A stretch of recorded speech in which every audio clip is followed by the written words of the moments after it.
was really pleased with our defense today. I thought Skylar did a great job on Goodrich. She still had a great floor game with 13 assists, but I thought we were able to contain her a little bit more. Davis was a tough matchup for us. She played really well, but I was pleased with our second half. We shot the ball extremely well, got our running game going. Natalie Achamo came back with a vengeance, and 17 points in the second half is pretty good for her. But Skylar owned the day. I thought she was great from start to finish, both ends of the floor. Questions for Jewell and Skylar, please. Raise your hand. Yes, sir, right here.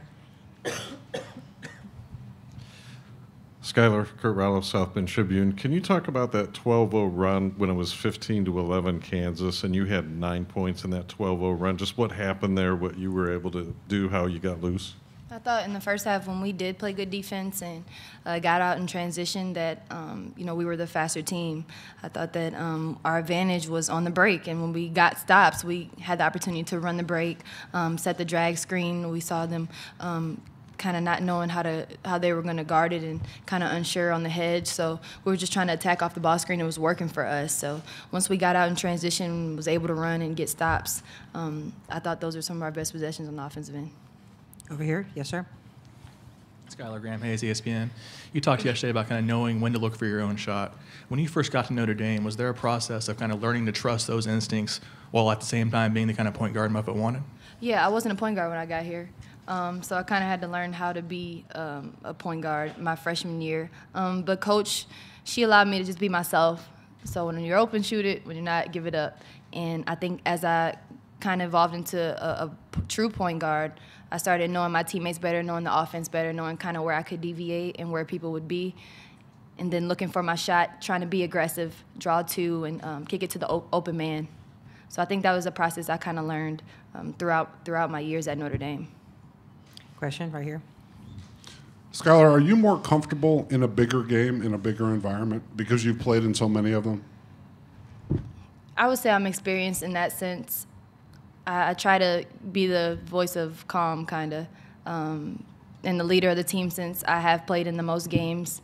And, my experience in the tournament and in big games, I think it just helps for these type of, tournament games. Like I keep saying over and over, we play in the Big East against teams that, we play in games that are so much like Sweet 16 games, Elite 8, tournament caliber games in our conference, and I think that's what helps all of us. But just trying to be the leader and do what I need to do for our team to win, whether it's scoring or passing or defense. Question, Aaron here. For Skylar and or Jewell, during the run, the 12-0 run first half, you also, I think they had 9 trips down the floor, and you guys forced turnovers or some, in a couple of cases, really god-awful shots. What did you guys do defensively? Did you change some things, turn up the wick a little bit? What was going on there defensively? Jewell, you want to take that? I think we just came together, and we really wanted to shut them down. And for us, our defense really motivates our offense, and I think that was just us saying no. Skylar, anything to add differently? Yeah, I think she said it. I think we just kind of locked down on defense and really wanted to string together a series of stops. And like I said, that's when we played our best offense, when we were able to get some stops and get out in transition. In the front row.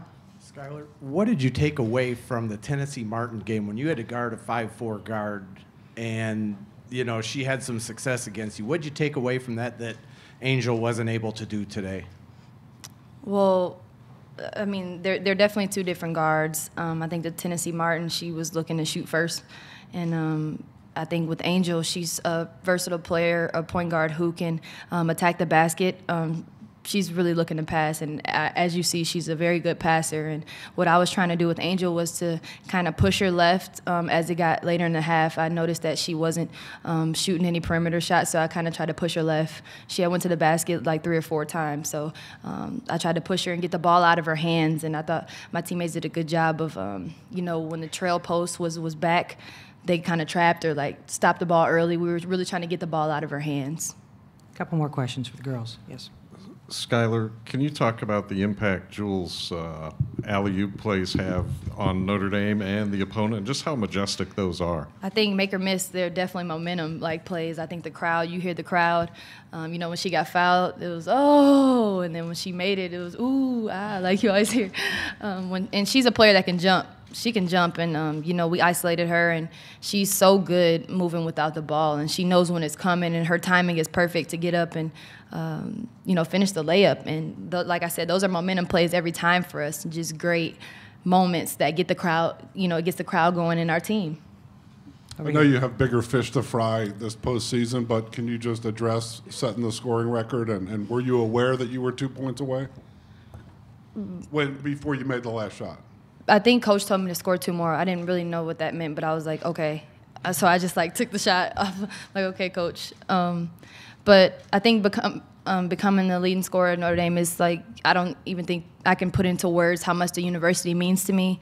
Growing up in South Bend, how much pride I take in playing for Notre Dame, and how I'm just enjoying this last experience in the NCAA tournament, soaking it all in. But like I said, I wouldn't be able to be where I am today if it wasn't for Coach McGraw giving me the opportunity.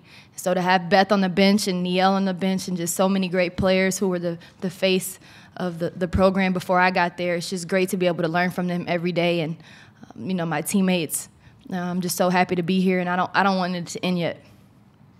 Ladies, thank you. We're going to let you go back to the locker room, and now we'll take some questions for the coach, please.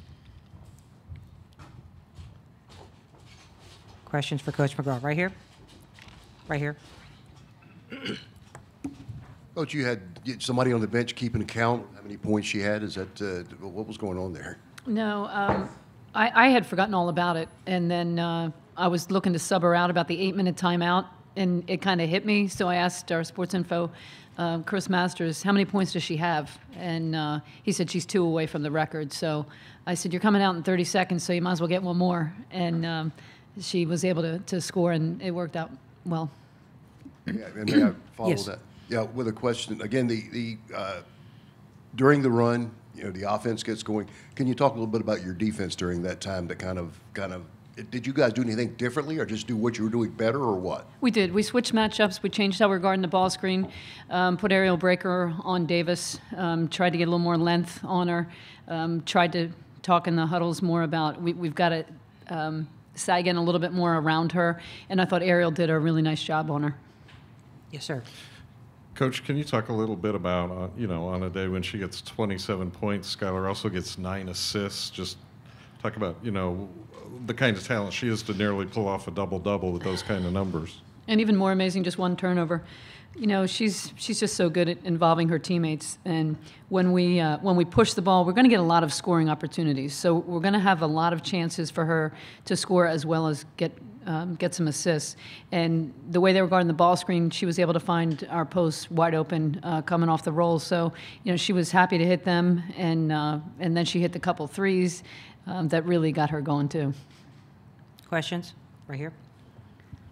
Can you tell early in the game when she's kind of more locked in? I know she's always jazzed up and stuff, but can you tell when the numbers are going to be pretty high before the day's over? Well, she made her first few shots. I don't know how many she made in a row, but when she starts hitting the 3, you're in trouble. And she really, she was pretty much in a zone, I thought, in the first half. Just was making everything she shot. Normally doesn't shoot the 3 coming off the 3-on-2 break, but she took that one and knew it was in. So, yeah, I think early on it seemed like it was going to be her day.